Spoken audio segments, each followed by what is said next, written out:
अस्सलाम वालेकुम। इश्तियाक हैदर बात कर रहा हूँ, department of mathematics, Shadab girls college. Today we are going to start lecture number 8 of mechanics.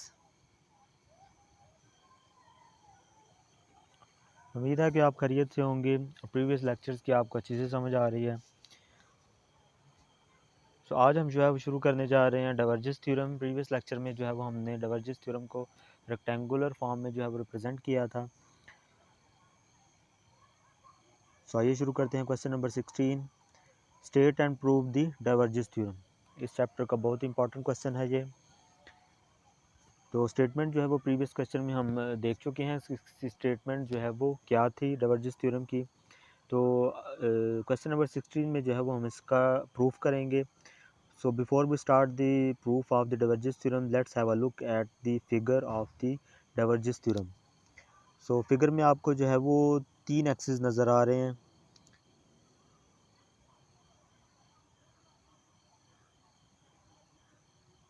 X axis, Y axis and Z axis.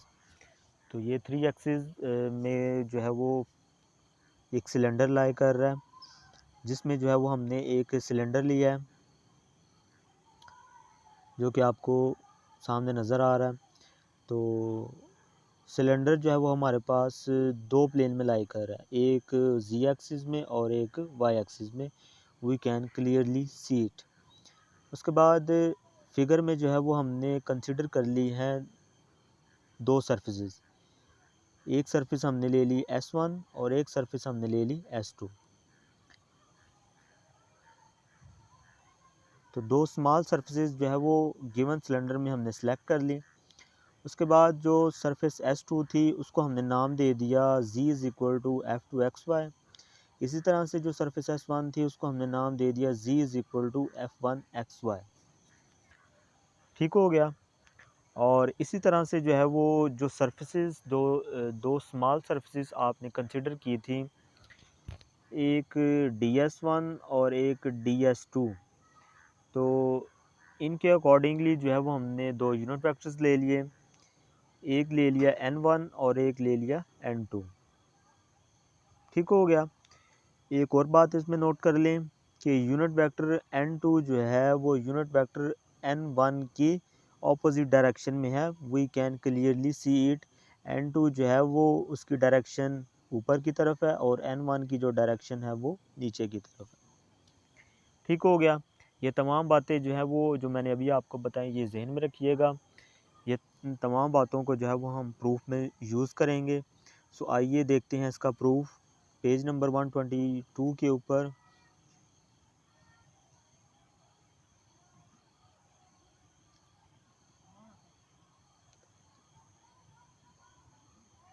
Let S be the closed surface which is such that any line parallel to the coordinate axis cuts S at most 2 points.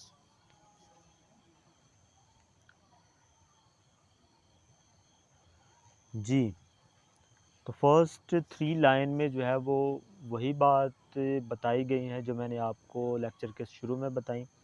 सिर्फ एक extra बात जो उसने कही है कि अगर आप कोई सी भी पैरेलल लाइन जब लेंगे तो वो सरफेस एस को सिर्फ और सिर्फ 2 पॉइंट्स पे ही कट करेगी।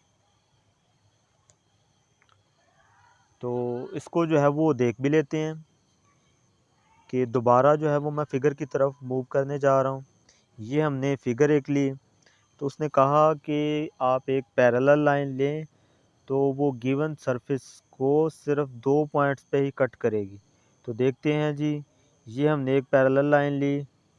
तो जब हम इसको यहाँ से गुजारा तो चूँकि ये पैरेलल थी वाई एक्सिस के, तो we can clearly see it कि एक इसने यहाँ पे कट किया और एक इसने यहाँ पे कट किया। इसी तरह से एक और पैरेलल लाइन लेते हैं हम वाई एक्सिस के। सो एक यहाँ पे कट हुआ और एक यहाँ पे कट हुआ। इसी तरह से एक हमने ये पैरेलल लाइन ली। So we can clearly see that surface is cut from this one and this one. आप लोग को ये जो मैंने अभी लाइन एक ड्रा की, आपको ये लग रहा होगा कि ये यहाँ पे भी कट हो रही है, ये यहाँ पे भी कट हो रही है, लेकिन ये पेज पे हमें नज़र आ रहा है कि ये यहाँ पे कटिंग हो रही है, लेकिन ये जो है वो एक 3D सिलेंडर है।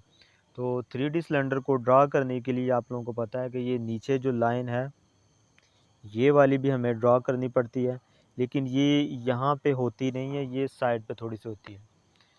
तो you can clearly see that when we draw a parallel line it cuts only 2 points. So next है जी, let the equation for the lower and upper end S1 and S2। तो उसी तरह से जैसे मैंने आपको बताया कि दो सर्फेसिस हमने ले ली S1 एंड S2 और उन सर्फेसिस को हमने नाम दे दिया z is equal to f1xy, z is equal to f2xy। ठीक हो गया। उसी तरह से नेक्स्ट जो है वो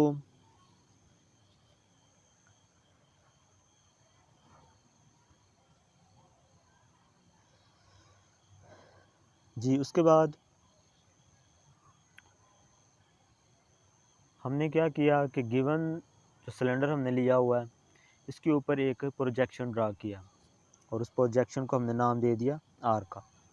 अब उस प्रोजेक्शन के अंदर हमने एक वेक्टर लेट किया ए, और वेक्टर ए में जो है वो 3 कंपोनेंट्स थे, along X axis a1, along Y axis a2 and along z axis a3। 3 components थे। तो चूंकि अभी हम सरफेस ले रहे हैं z के अलोंग, सो z के अलोंग जो कंपोनेंट है हमारे पास वेक्टर ए का वो है a3। तो a3 के लिए हम सरफेस जो है वो इंटेग्रल फाइंड कर लेंगे और उसी तरह से बाकी दोनों वेक्टर्स के लिए सिमिलरली फाइंड करके लास्ट पे उनको ऐड कर देंगे। ये किस तरह से होगा आइए देखिएगा। जैसे कि मैंने भी आपको बताया कि एक प्रोजेक्शन हमने लिया, उसके अंदर हमने एक वेक्टर लिया जिसके अंदर है 3 कंपोनेंट्स। तो सबसे पहले हम जो है वो कंपोनेंट लेंगे a3 which is along the z axis,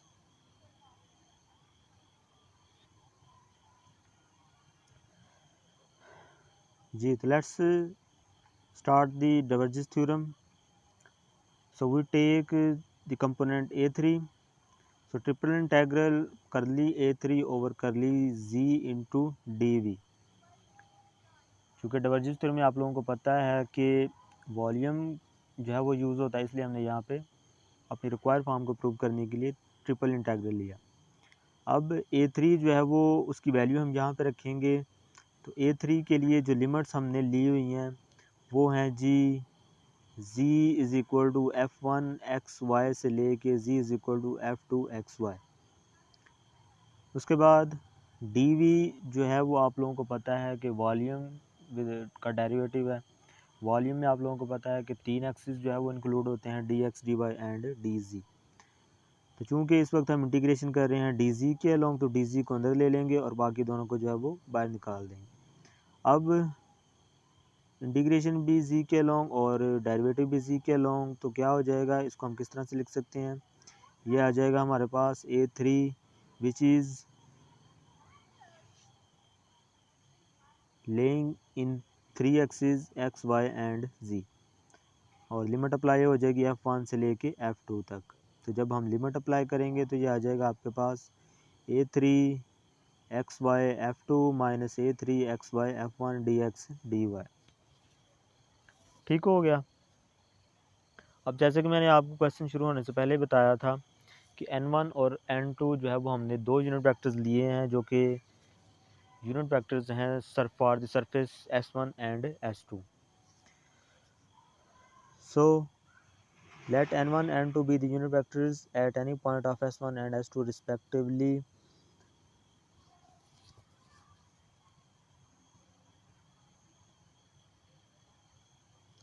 ji, then by using the formula of surface integral, जो कि हमने चैप्टर नंबर प्रीवियस चैप्टर में पढ़ा था, सरफेस इंटीग्रल का जो फार्मूला था वो हम यहाँ पे यूज़ करेंगे। तो फॉर द सरफेस S2 हम के लिए हमारे पास जो सरफेस इंटीग्रल का फार्मूला है वो कुछ इस तरह से आ जाएगा, ds2 is equal to dx dy over n2 dot K. इसी तरह से ds1 के लिए हमारे पास जो है वो आ जाएगा ds1 is equal to minus D X D Y over n1 dot K, और साथ में जो है वो माइनस का साइन। अब क्वेश्चन यहाँ पे ये रेज होता है कि ये जो माइनस का साइन है यहाँ पे ये क्या शो कर रहा है। तो लेक्चर में मैंने स्टार्ट जब किया था तो फिगर में मैंने आपको बताया था कि जो सरफेस S1 और S2 के लिए जो यूनिट वेक्टर्स थे उन दोनों की जो जो यूनिट वेक्टर्स थे उनकी जो डायरेक्शंस थी वो एक दूसरे के ऑपोजिट थी।